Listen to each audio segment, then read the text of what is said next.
Assalamualaikum warahmatullahi wabarakatuh. Bertemu lagi dengan saya Ayu Lestari. Pada kesempatan kali ini saya akan membahas mengenai keterkaitan antar unsur intrinsik. Sebelum membahas lebih lanjut, kita harus tahu definisi dari unsur intrinsik. Nah, unsur intrinsik ini merupakan unsur-unsur yang ada di dalam cerpen atau novel atau film. Unsur intrinsik terdiri dari tema, tokoh dan penokohan, alur atau plot, latar, sudut pandang, gaya bahasa, serta amanat. Hubungan antar unsur intrinsik tidak dapat dipisahkan. Unsur-unsur tersebut saling berkaitan satu dengan yang lain secara erat dan saling menggantungkan. Hubungan antar unsur intrinsik tersebut diidentifikasi dan dideskripsikan. Misalnya, bagaimana tokoh dan penokohan, latar, sudut pandang, dan lain-lain. Nah, pada kesempatan kali ini saya akan menganalisis keterkaitan antar unsur intrinsik latar dengan unsur intrinsik alur dalam sebuah film yang berjudul 5 cm. Selanjutnya di sini saya akan membahas mengenai keterkaitan antar unsur intrinsik latar dengan alur.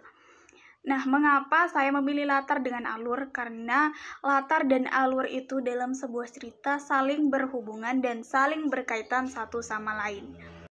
Yang pertama yaitu berlatarkan di rumah Aryal. Mereka berlima yaitu Aryal, Genta, Zafran, Riani, dan Ian berkumpul di rumah Aryal. Lalu kemudian sang ibu Aryal yang mereka panggil dengan sebutan tante datang dan menyalami mereka berlima. Kemudian selang beberapa waktu masuklah seorang wanita cantik yang bernama Dinda. Dinda ini merupakan adik dari Aryal. Kemudian latar yang kedua yaitu bertempat di halaman belakang rumah Aryal atau di taman belakang. Nah, disitulah mereka berlima berkumpul sembari memakan sate dan bercanda-canda. Sampai pada akhirnya salah satu dari mereka yaitu Zafran menyatakan idenya untuk mereka berlima ini menjaga jarak untuk menghilangkan kebosanan di antara persahabatan mereka, karena setiap harinya mereka selalu bertemu dan setiap weekend mereka selalu menghabiskan waktunya bersama-sama. Tetapi Riani tidak setuju dengan ide yang diucapkan oleh Zafran karena ia merasa bahwa ia tidak bisa bila sehari saja tanpa teman-temannya itu. Tetapi keempat temannya tadi meyakinkan Riani bahwa mereka akan baik-baik saja dan mereka akan memulai hidupnya yang baru tanpa keempat temannya tadi. Sampai pada akhirnya mereka memutuskan untuk tidak bertemu dan tidak saling berkomunikasi selama 3 bulan. Kemudian latar berpindah ke Universitas Indonesia yang terletak di Depok, di mana tempat Ian berkuliah. Nah, di antara 5 orang tadi, cuma Ianlah yang belum menyelesaikan kuliahnya. Jadi, waktu 3 bulan itu dipergunakan oleh Ian untuk menyelesaikannya skripsinya yang belum siap. Kemudian latar berpindah ke rumah Zafran.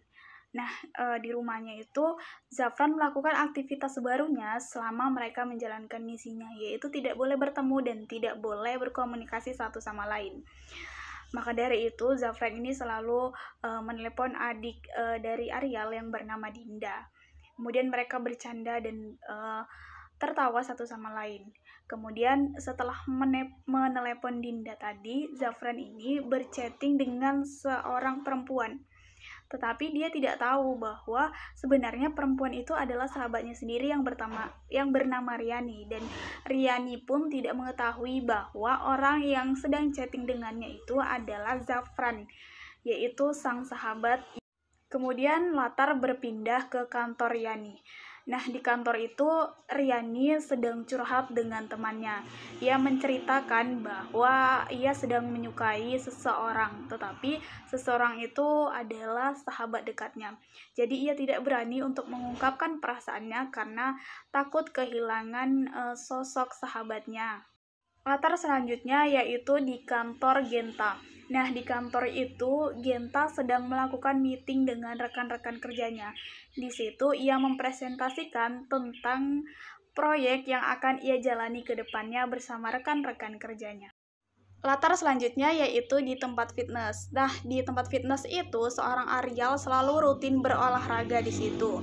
Dan untuk menghilangkan kebosanannya karena tidak boleh bertemu dan tidak boleh berkomunikasi dengan keempat sahabatnya, maka Ariel memutuskan untuk berkenalan dengan seorang cewek yang bernama Indi. Latar yang selanjutnya yaitu kembali ke kantor Genta.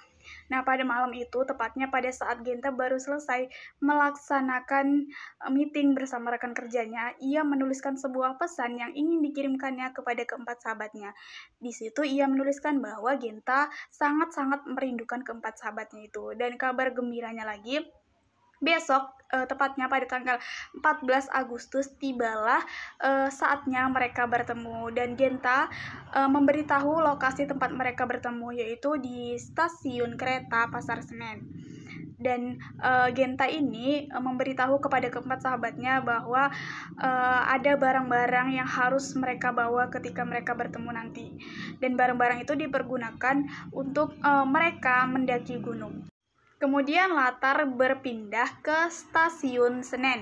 Disitulah mereka pertama kali melakukan pertemuan setelah berpisah selama 3 bulan lamanya. Tetapi tidak hanya mereka berlima yang ada di situ, melainkan ada Dinda, yaitu adik dari seorang Ariel. Nah, kemudian mereka menaik kereta api untuk menuju ke suatu tempat yang dirahasiakan oleh seorang Genta. Nah, di dalam kereta itu mereka berenam saling bercanda dan tertawa sembari melepaskan kerinduan yang sudah 3 bulan lamanya mereka pendam, termasuk Zafran yang selalu mendekati atau menggombali Dinda, adik Ariel. Selanjutnya yaitu latar berpindah ke stasiun Malang. Mereka sempat melakukan pemberhentian kereta di stasiun Malang sebelum melakukan perjalanannya lebih lanjut. Lalu kemudian mereka berenam pun menaiki mobil Jeep untuk melakukan perjalanan ke sebuah tempat. Latar yang selanjutnya yaitu di Ranupani. Mereka berenam menjejakkan kakinya di tanah Ranupani. Udara di sana itu sangat dingin, di bawah 15 derajat Celcius. Dan di situ mereka membuat api unggun untuk menghangatkan tubuhnya, sembari mereka numpang istirahat dan membuat tenda serta bercanda-canda dan makan malam di Ranupani.